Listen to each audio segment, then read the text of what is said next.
Fumar es peligroso para la salud. Yo quiero advertir de que el pensar equivocadamente también puede ser peligroso para la salud.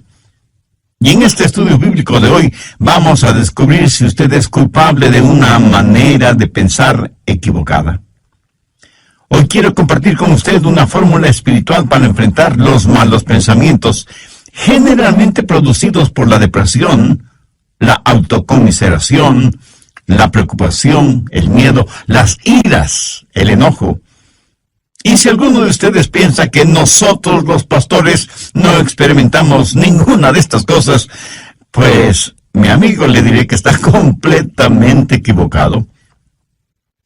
Pero quiero darle a conocer lo que Pablo escribió desde la lóbrega celda de una oscura cárcel, en donde estuvo prisionero por predicar el Evangelio de nuestro Señor Jesucristo.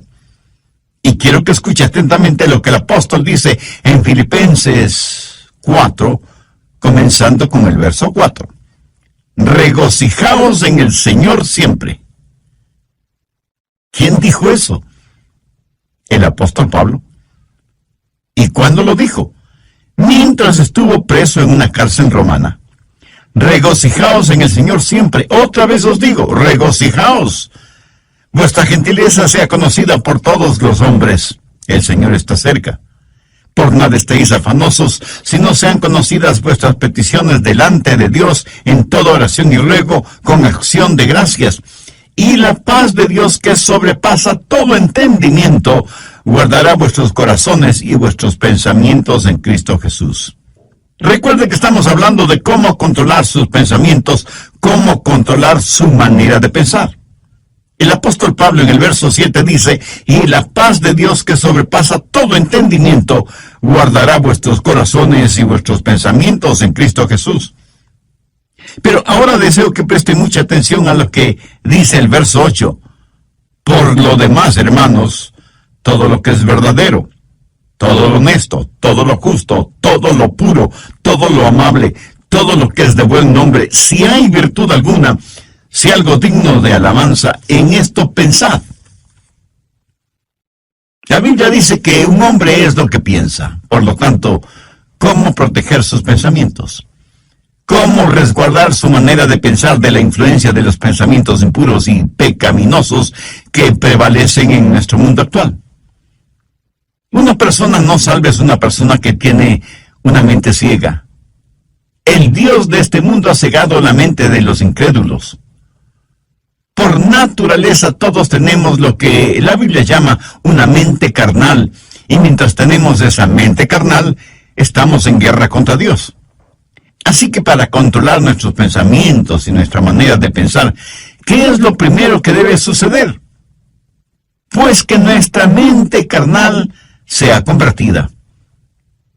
Pero escúcheme, aún una mente convertida puede ser corrompida. Pablo les dijo a los filipenses que estaba preocupado porque Satanás podía sutilmente corromper sus mentes de las sencillas enseñanzas del Evangelio del Señor Jesucristo. Y ciertamente Satanás puede venir y seducirnos. Una mente cristiana puede ser seducida y alejada de las verdades bíblicas. El diablo puede construir fortalezas en los corazones y mentes de los creyentes. Por eso, una mente que ha sido corrompida debe ser reconquistada. Debemos recuperar el terreno perdido. Escúcheme, una mente corrompida que ha sido reconquistada tiene que ser controlada por Cristo. El Señor debe estar a cargo de nuestra mente y debemos aprender a escoger nuestros pensamientos, así como escogemos a nuestros amigos. Si es que tuviéramos el suficiente sentido común de escoger solo buenos amigos. Debemos tener ciertos parámetros para saber la clase de pensamientos que debemos admitir en nuestra mente y aquellos que debemos desecharlos en forma absoluta.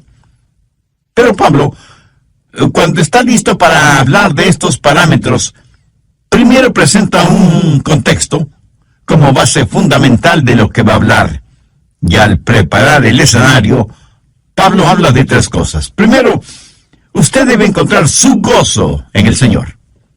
Note que en el verso 4 él nos dice, regocijaos siempre. Hubiera sido una verdadera tontería si solo decía eso. Pero no es ninguna tontería cuando dice, regocijaos en el Señor siempre. O sea, les está diciendo a los filipenses que el verdadero gozo solo lo encontrarán en el Señor Jesucristo. Esto pone en evidencia que cada creyente que controla su manera de pensar tendrá un gozo, un regocijo consciente, continuo, conspicuo y contagioso, porque ese gozo está fundamentado, anclado en el Señor Jesucristo. Permítame compartir con usted algo muy personal. Yo procuro tener siempre mi mente ocupada, aún en tiempo de descanso o de vacación, porque una mente ociosa es el mejor taller del diablo. Y he descubierto el secreto de la fortaleza. Es el gozo del Señor. Él es mi fortaleza. Y eso no es solo una frase bonita, ni parte de alguna canción espiritual preferida. Es la realidad. El Señor es mi fortaleza. Hay veces cuando dejo mi oficina y vengo a grabar estos mensajes radiales y estoy física y mentalmente cansado. Y me detengo y digo, Señor Jesús, te amo.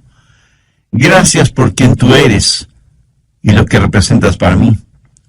Tú eres en verdad mi fortaleza física, mental, espiritual y emocional. Y casi de inmediato siento el poder y la fortaleza que inunda mi cuerpo y sé, sin la menor sombra de duda, que el Señor es mi fortaleza. Y por eso me regocijo siempre en el Señor. Por favor, busque Juan 15:11. Estas cosas os he hablado para que mi gozo esté en vosotros y vuestro gozo sea cumplido. De paso, quiero decir que el gozo en Jesús es el único gozo que permanece. Si su gozo depende de alguna otra persona o de alguna cosa, ese es un gozo pasajero que no permanece. Que alguien o algo puede quitárnoslo. Yo me alegro de que el gozo de Pablo no era porque estaba en libertad.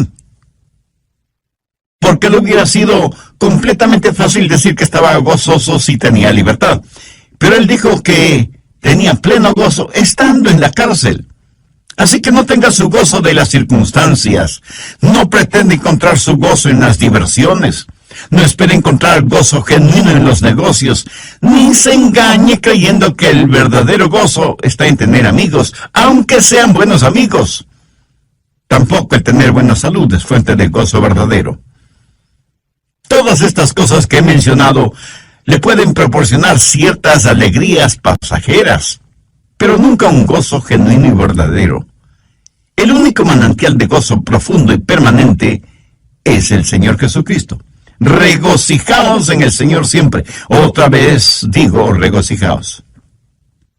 Segundo, recuerde que Dios siempre está cerca. Reconozca la presencia de Dios continuamente. Pablo en el verso 5 de Filipenses 4 dice, vuestra gentileza sea conocida de todos los hombres, el Señor está cerca. Escúcheme, la expresión el Señor está cerca no es en referencia a la segunda venida de Cristo, sino que describe la realidad de lo que Pablo estaba experimentando en esa prisión romana. Y él dice, el Señor está aquí, conmigo, aún en esta celda. En Juan 14:16, el Señor Jesús dijo, y yo rogaré al Padre, y os dará otro consolador, para que esté con vosotros para siempre. La forma de tener una saludable actitud mental es encontrando gozo en el Señor, y estar consciente de la constante presencia de Dios. Cuando usted hace esto, lo maravilloso es que Jesús le ayuda a llevar sus problemas. Es como si Pablo estuviera diciendo, aunque estoy aquí en la prisión, el Señor Jesús está conmigo. ¿Sabe? El Señor Jesús no vino para sacarle de los problemas, sino para vivir esos problemas con usted. ¿No es eso maravilloso? El otro día estuve leyendo acerca de unos prisioneros en la época de José Stalin en Rusia, cuando perseguían ferozmente a los cristianos y los mataban. Un grupo de 20 cristianos estaba reunido en un edificio cuando Stalin, al frente de un pelotón de soldados, entró en el recinto y comenzó a hacer una lista de quienes estaban reunidos allí. Un oficial vino y le informó que había 30 personas. Entonces uno de los cristianos dijo: oficial, está equivocado. Estamos aquí 31 personas porque Jesús está aquí con nosotros. Qué hermoso, ¿no le parece? Tercero, rehúse el preocuparse por todo. Filipenses 4:6. Por nada estéis afanosos, sino sean conocidas vuestras peticiones delante de Dios en toda oración y ruego, con acción de gracias. ¿Lo captó? Por nada estéis afanosos. En el original griego esta frase conlleva la idea de algo que se desgarra. Y eso es exactamente lo que la preocupación hace, nos desgarra interiormente. En un lado está el temor y en el otro lado está la esperanza, y usted se encuentra exactamente en la mitad. ¿Qué es lo que Pablo dice? Por nada estéis afanosos. En varias de sus enseñanzas, el Señor Jesucristo dejó muy claro que no valía la pena el vivir lleno de preocupaciones. Con las preocupaciones, nadie ha podido añadir ni un solo centímetro a su estatura, ni ha podido solucionar algún problema, o disminuir una carga, o secar una lágrima. La preocupación, mi amigo, no tiene ningún valor y además es una gran pérdida de tiempo. Consume nuestras energías. La preocupación no sirve absolutamente para nada. La preocupación no quita la incertidumbre del mañana, pero sí succiona la energía de hoy. Y cubre con sus oscuras nubes el brillo del sol de hoy. Jesús dijo que son los paganos los que se preocupan desmedidamente por todo, y que nosotros como hijos e hijas de Dios no debemos ser como ellos porque Dios cuida de nosotros. Pablo se prepara para decirnos cómo proteger nuestros pensamientos, y por eso pone como trasfondo el gozo del Señor, para que reconozcamos que Cristo siempre está con nosotros, para que dejemos de preocuparnos desmedidamente por todo. ¿Pero cómo hacerlo? Por nada estéis afanosos, si no sean conocidas vuestras peticiones delante de Dios en toda oración y ruego con acción de gracias. ¿Tiene usted algún problema que lo considera como un gran problema? Deseo que este mismo momento piense en el problema más grande que usted está enfrentando en la actualidad. ¿Ya lo tiene en su mente? Bien. Ahora, duplíquelo en tamaño. Sí que es enorme, ¿verdad? Ahora permítame preguntarle, ¿es ese su problema más grande que Dios? ¿O demasiado grande para Dios? Por supuesto que no. Véalo a la luz de Dios, recordando que para Dios no hay nada imposible. Y si usted puede orar por las cosas grandes, eso quiere decir que también puede orar por las cosas pequeñas. El peligro no es que fallemos en orar por las cosas grandes, sino que dejemos de orar por las cosas pequeñas. Por eso el consejo de Pablo es: sean conocidas vuestras peticiones delante de Dios en toda oración y ruego con acción de gracias. Cuarto, desarrolle un espíritu de gratitud. Esto es en preparación para que usted pueda revisar su manera de pensar. Puede evaluar sus pensamientos para saber si los deja o no entrar en su corazón y en su mente. Tenga un espíritu de gratitud. Ore acerca de todo y dé gracias a Dios por todo, lo grande y lo pequeño, lo que es importante y lo que parece insignificante. Deje que sus peticiones sean conocidas delante de Dios. No sé si se habrá dado cuenta, pero muchas veces nos quejamos cuando no deberíamos hacerlo. Déjeme contarle lo siguiente. Hace algún tiempo ya viajaba en el automóvil de un amigo. Él iba manejando y yo le iba contando que nuestros hijos, unos estaban en escuela privada, otros en el colegio y otros en colegios cristianos. Y me quejaba por el altísimo costo de la educación de nuestros hijos. amigo me escuchaba y me observaba. De pronto dijo: daría cualquier cosa en el mundo si es que mi hijo pudiera ir al colegio. Y pensé: qué espíritu de ingratitud el mío. Mi amigo tenía un hijo rebelde, lo que generalmente decimos una oveja negra. Mi amigo estaba dispuesto a pagar cualquier cosa con tal que su hijo quisiera ir a estudiar. Y aquí estaba yo quejándome amargamente de cuán cara era la educación de mis hijos. Paradójico, ¿no le parece? ¿Alguna vez se ha quejado porque tiene que lavar o secar los platos?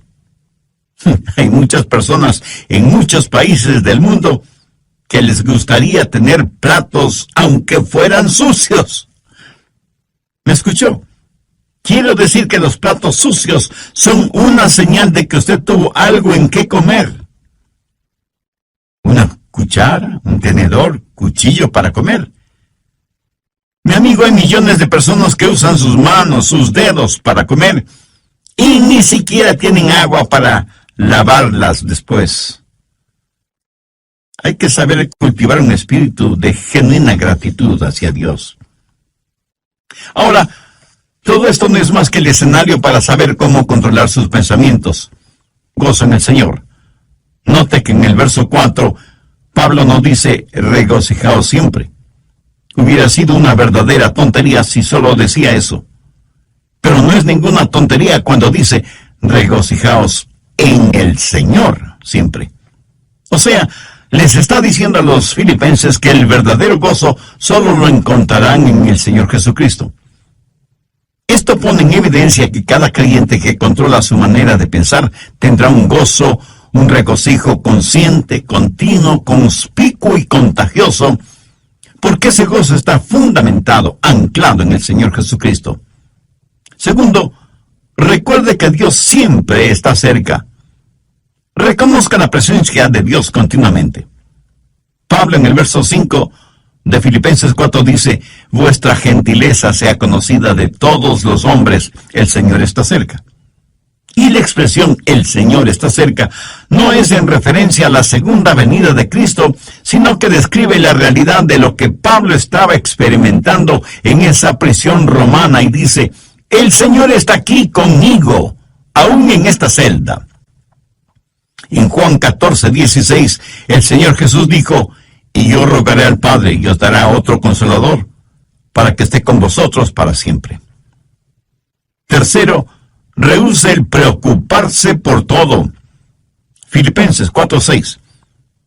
Por nada estéis afanosos, si no sean conocidas vuestras peticiones delante de Dios en toda oración y ruego con acción de gracias.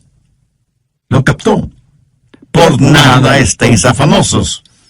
En el original griego esta frase conlleva la idea de algo que se desgarra. Y eso es exactamente lo que la preocupación hace, nos desgarra interiormente. En un lado está el temor y en el otro lado está la esperanza. Y usted se encuentra exactamente en la mitad. ¿Qué es lo que Pablo dice? Por nada estéis afanosos. Cuarto, desarrolle un espíritu de gratitud. Tengo un espíritu de gratitud. Ore acerca de todo y de gracias a Dios por todo, lo grande y lo pequeño, lo que es importante y lo que parece insignificante. Deje que sus peticiones sean conocidas delante de Dios. El apóstol Pablo presenta una especie de lista en el verso 8 y quiero que ponga atención a su contenido. Por lo demás, hermanos, todo lo que es verdadero, todo lo honesto, todo lo justo, todo lo bueno, todo lo amable, todo lo que es de buen nombre, si hay virtud alguna, si algo digno de alabanza, en esto pensad. Bien, ahora quiero que note algunas cosas muy importantes. Primero, la prueba de la dependencia o confianza. Aquí debemos hacernos algunas preguntas. ¿Es verdadero? ¿Puedo confiar en eso? ¿Puedo depender de eso? Todo lo que es verdadero. ¿Sabe que vivimos en una generación que no pregunta si algo es verdadero? La pregunta importante en nuestros días es, ¿trabaja? ¿Da resultado? No deje que ninguna cosa prohibida penetre en los recintos de su mente y que cómodamente se instale allí. No la absorba en su corazón, ni la haga parte de su filosofía de la vida. Si algo no es genuino o verdadero, no permita que sea parte de su forma de pensar. Evalúelo todo de acuerdo a la Biblia, que es la fuente primordial de la verdad. Segundo, la prueba.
Hecho, lo cual es lo opuesto a torcido. Entonces, ¿qué significa esto? Significa que usted no debe dejar que ningún pensamiento torcido, deformado, penetre en su mente. ¿Piensa usted siempre correctamente, con rectitud?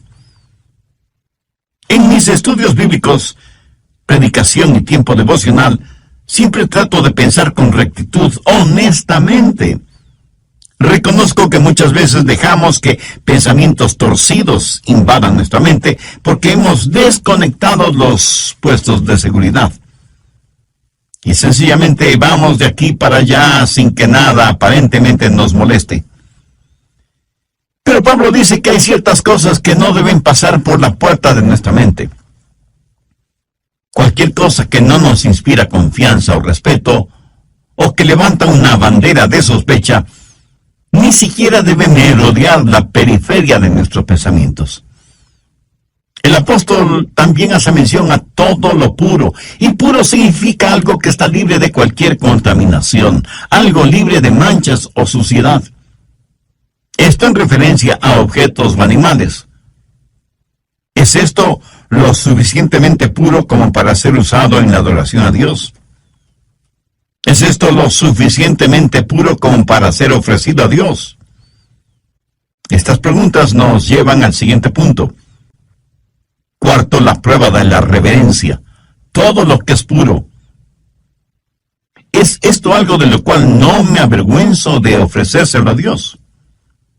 Escúcheme, puede tomar cierta historia o cierta película o cierta música o cierta literatura o ciertas amistades o ciertos hábitos y decir, Señor, con esto te adoro. Estoy seguro que alguien me dirá, Pastor, ¿no estamos supuestos a adorar a Dios con todas las cosas? Mi amigo, si piensa así, está tremendamente equivocado, porque la verdad es que debemos adorar a Dios con todas las cosas. Por favor, busque 1 Corintios 10:31. Si pues coméis o bebéis o hacéis otra cosa, hacedlo todo para la gloria de Dios. Ahora piense por un momento. ¿Son sus amistades, sus pasatiempos, su trabajo y aún su propia familia algo con lo cual usted podría decir, Señor, te lo ofrezco a ti? Hace algún tiempo estuve en una conferencia bíblica en otra ciudad y tuve la oportunidad de ver la cadena de montañas conocida como Montañas Azules. Justo en la estación del año, cuando las hojas de los árboles se vuelven amarillas, rojas, azules, doradas y en fin, tienen todos los colores del arco iris. Mi esposa y yo nos quedamos asombrados y maravillados de ver la creación de Dios en toda su espléndida belleza. Y me acuerdo que dije, Señor, esta es una extraordinaria experiencia que me mueve a adorarte más y más. Este buen tiempo que nos permites tener, este regocijo espiritual interno, esta belleza que nos rodea, que proviene de ti, todo te lo dedico a ti porque no solo está lleno de armonía y de encanto, sino de inmaculada pureza. Señor, tú eres digno de nuestra adoración. Amigo, escúcheme. Si cualquier cosa que usted hace no pasa la prueba de la reverencia, o sea, no es algo que pueda ofrecerle a Dios, no se atreva a insultar a Dios presentándosela. Si cualquier relación personal o actividad o recreación o negocios o lo que sea no tiene el distintivo de reverencia hacia Dios, ni siquiera lo piense. Quinto, la prueba de la relación. Pablo continúa diciendo, todo lo que es de buen nombre. En el original griego esta frase literalmente dice, aquellas personas o cosas que causan que se las ame. ¿Qué es lo que causa que usted ame? Si piensa en aquello que causa que usted critique injustamente o que provoca división entre otras personas, eso es erróneo, negativo.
Una verdad absoluta.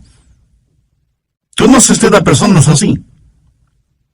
Ahora, si una persona hace algo y no sabe que lo ha hecho, debo pensar que esa persona tiene un tornillo suelto en su cerebro. Lo triste es que hay personas a quienes les gusta, les deleita el escuchar cosas que no son de buen nombre, relacionadas con otras personas. La gente usa sus oídos como tarros de basura y luego se sorprenden de que los demás siempre estén botando basura verbal en sus oídos.